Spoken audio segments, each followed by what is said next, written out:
غامدی صاحب، ہمارا کیونکہ پوڈ کاسٹ پروفائل انٹرویو ہوتا ہے تو میں ظاہر مسائل پہ بھی آپ سے کچھ بات چیت کروں گا، رہنمائی لینا چاہوں گا، لیکن سب سے پہلے آپ کے بارے میں جاننا چاہوں گا، آپ کے بچپن کے بارے میں۔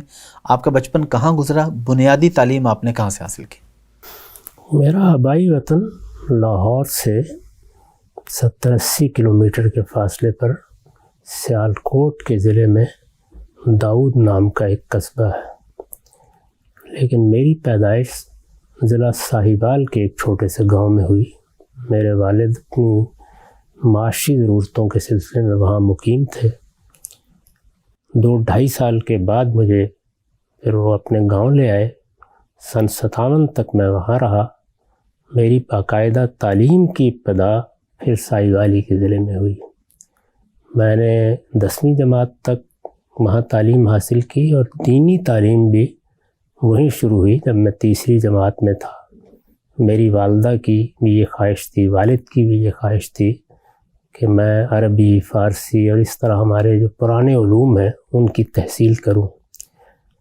ایک گاؤں ہے کوئی 6-7 میل کے فاصلے پر پاک پتن سے، نانگ پال کے نام سے، وہاں مولوی نور احمد صاحب سے میں نے اپنی دینی تعلیم کی ابتدا کی اور پھر مختلف اساتذہ سے پڑھتا رہا، یہاں تک کہ 1967 میں لاہور آ گیا۔ پھر گورنمنٹ کالج میں 5 سال رہا۔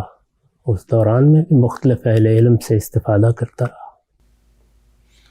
اور جو دنیاوی تعلیم میں آپ کی، وہ آپ نے کس سبجیکٹ میں ماسٹرز وغیرہ کیا؟ اور میری دنیاوی تعلیم انگریزی ادب اور فلسفے میں ہوئی۔ ٹھیک ہے۔ اس میں نے گورنمنٹ کالج سے آنرس تک تعلیم حاصل کی۔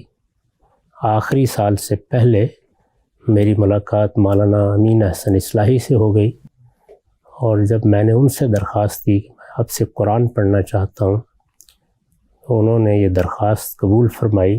اس کے بعد پھر میں نے تعلیم چھوڑ دی۔ اور دینی تعلیم آپ نے باقاعدہ کوئی ڈگری وغیرہ حاصل کر رکھی ہے؟ کوئی درس نظامی جس طرح ہوتا ہے کوئی اس طرح کی آپ کے پاس؟ میری تعلیم بالکل اسی طرح ہوئی جیسے ہمارے ہاں قدماء پاتے تھے، یعنی اساتذہ سے۔ ٹھیک ہے۔ مجھے جب یہ معلوم ہو جاتا تھا کہ میں فلاں علم کو فلاں شخص سے حاصل کر سکتا ہوں تو میں وہاں چلا جاتا تھا۔ تو دورہ حدیث سے پہلے کی کتب میں نے 9ویں جماعت تک پڑھ لی تھی۔ ماشاء اللہ۔ اچھا، ہم نے یہاں پہ دیکھا جب ہم آپ کے اسٹوڈیو میں آئے کہ یہاں پہ آپ نے مختلف تصاویر لگا رکھی ہیں۔ مولانا وحید الدین خان صاحب کی بھی ہے، امین احسن اصلاحی صاحب بھی ہیں، علامہ اقبال بھی ہیں، مودودی صاحب بھی ہیں۔ آپ کیا یہ چوز کر سکتے ہیں کہ آپ سے اگر میں پوچھوں کہ کوئی ایک استاد اگر آپ کہیں کہ یہ میرے استاد ہیں، ان سے میں نے زیادہ سیکھا یا ان کو میں زیادہ فالو کرتا، تو وہ کون ہوں گے؟ میں نے جب شعور کی آنکھ کھولی تو میں جن بڑی شخصیات سے متعارف ہوا ان میں مولانا ابوالکلام آزاد تھے، اقبال تھے۔ وہ دونوں تو دنیا سے رخصت ہو چکے تھے۔ مولانا سید ابوالعلا صاحب مودودی باقاعد حیات تھے۔ میں لاہور آیا پھر ان کی خدمت میں حاضر ہو گیا۔ ان کی وفات تک ان سے اخذ و استفادہ کا تعلق رہا۔ اسی دوران میں مولانا امین احسن اصلاحی سے ملاقات ہوئی۔ 1973 میں پہلی بار میں انہیں دیکھا بھی، اور 10-15 دن وہ لاہور میں مقیم تھے۔ ان سے اخذ و استفادے کا موقع بھی ملا۔ اسی میں نے فیصلہ کر لیا کہ میں تعلیم چھوڑ کے اپنے آپ کو اسی علم کے لیے خاص کر لوں گا۔ پھر 25 سال تک کم و بیش ان سے شب و روز کا تعلق رہا۔ اس وجہ سے وہی اب استاد بھی ہیں، انہی کا فیض ہے۔ جو کچھ پایا ہے وہ بھی ان سے پایا ہے، اور اللہ کی عنایت ہے۔ اچھا، اس بات کی کیا اس کی وجہ ہے کہ آپ کو دیکھ لیں، ڈاکٹر اسرار صاحب کو دیکھ لیں کہ جن کا جماعت اسلامی سے یا مودودی صاحب سے بڑا گہرا تعلق تھا، لیکن جو بھی مفکر ہم نے دیکھے ہیں وہ پھر بعد میں الگ راہ نارملی انہوں نے اختیار کی، اس کی کیا وجہ ہے؟ آپ نے جماعت کے پلیٹ فارم پہ کام کیوں نہیں کیا؟ جماعت کا پلیٹ فارم بتدریج ایک سیاسی پلیٹ فارم بنتا جا رہا تھا۔ میرا خیال ہے اس میں اہل علم کے لیے نہ گنجائش تھی نہ ہو سکتی تھی۔ اس لیے اچھا ہوا کہ انہوں نے خود یہ فیصلہ کر لیا کہ میں ان سے الگ ہو جاؤں، اور میں نے اس فیصلے کو بسر چشم قبول کر لیا۔ جب آپ نے دین کا کام شروع کیا تھا، یہ لکھنے پڑھنے کا کام اور فکر کا کام، تب آپ کو یہ اندازہ تھا کہ آپ جس ملک میں یہ کام کر رہے ہیں وہاں پہ آپ کو مستقبل میں اتنی پریشانیوں کا اور مشکلات کا سامنا ہوگا؟ میں نے جب ابتدا کی اس وقت مجھے یہ اندازہ نہیں تھا کہ میرے نقطۂ نظر میں کیا تغیرات آئیں گے، کیا تبدیلیاں آئیں گی۔ میں تو ایک متصوف گھرانے سے متعلق تھا، اور شروع میں میری ساری دلچسپی کا محور بھی فلسفہ، تصوف اور ادب ہی تھا۔ مذہبیات سے مجھے کوئی زیادہ دلچسپی نہیں تھی، یعنی جس کو ہمارے ہاں معروف معنی میں مذہبیات سمجھا جاتا ہے۔ جی لیکن پھر مولانا سید ابوالعلا صاحب مودودی کے فیض صحبت اور خاص طور پر استاذ امام کی عنایات سے نہ صرف یہ کہ قرآن مجید سے غیر معمولی دلچسپی پیدا ہوئی، بلکہ پوری زندگی کا رخ ہی تبدیل ہو گیا۔ اور پھر جب یہ اندازہ ہوا کہ بہت سی چیزیں ایسی ہیں جن پر آج سرنو غور کرنے کی ضرورت ہے، تو اس وقت اندازہ ہونا شروع ہو گیا تھا کہ معاملات کہاں پہنچے۔ پاکستان چھوڑنے کی کیا وجہ بنی تھی؟ مطلب کوئی ایک خاص پوائنٹ اگر کہیں جس کے بعد آپ نے فیصلہ کر لیا کہ اب مجھے پاکستان سے ملائیشیا چلے جانا چاہیے؟ آپ جانتے ہیں کہ پاکستان میں ایک لمبا عرصہ ایسا گزرا ہے جس میں بہت قتل و غارت گری ہوئی، جی بالکل۔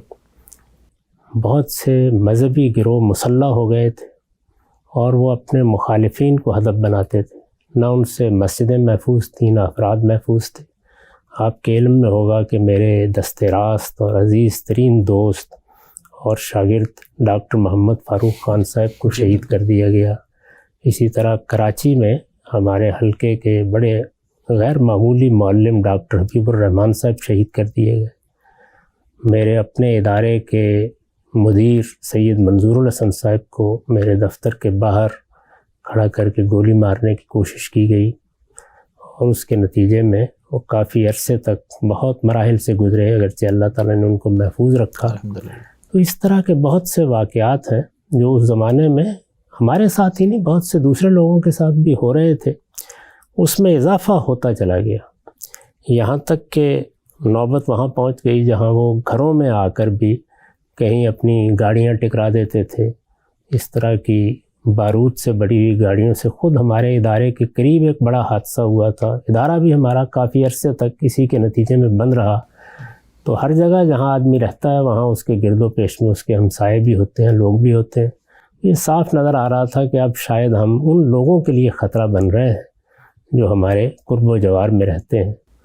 پھر ایک دن جب اس طرح کی غیر معمولی صورتحال پے در پے ہونا شروع ہو گئی تو میں نے فیصلہ کیا کہ مجھے کچھ دیر کے لیے وطن کو چھوڑ دینا چاہیے۔ اس وقت تو یہی خیال تھا کہ کچھ دیر کے لیے، لیکن پھر آپ جانتے ہیں کہ ہجرت ایک ایسی چیز ہے کہ کرنی آسان ہوتی ہے، واپسی اتنی آسان نہیں۔ بالکل، میں نے آپ کو وہ بھی سن رکھا ہے جس میں مسجد میں آپ کو ایک صاحب نے کہا کہ آپ کی وجہ سے ہم نہ کسی مسئلے کے شکار ہو جائیں، لیکن یہاں پہ میرا ایک بڑا اہم سوال ہے کہ جب آپ کو اتنے دھمکیوں کے ان چیزوں کا سامنا تھا، اس کے باوجود آپ مسجد میں نماز کیوں پڑھتے تھے؟ کیا اس گنجائش ایسی صورت میں موجود نہیں ہے کہ گھر پہ پڑھ لے بندہ نماز، تھوڑی احتیاط کر لے؟ میرے بالکل گھر کے سامنے تھی مسجد جہاں میں ڈیفنس میں رہتا تھا۔ مسجد اگر آپ کے گھر کے بالکل سامنے ہے تو پھر تو کسی غیر معمولی عذری کی بنیاد پر آپ مسجد کی حاضری سے الگ ہو سکتے ہیں۔ خواہش تو یہی ہوتی ہے کہ اگر مسجد گھر کے سامنے ہے، آپ پیدل چل کے وہاں جا سکتے ہیں تو آپ 5 وقت کی نماز وہیں پڑھیں۔ تو اللہ کا نام لے کے میں چلا جاتا تھا، لیکن بتدریج حالات بہت خراب ہوتے چلے۔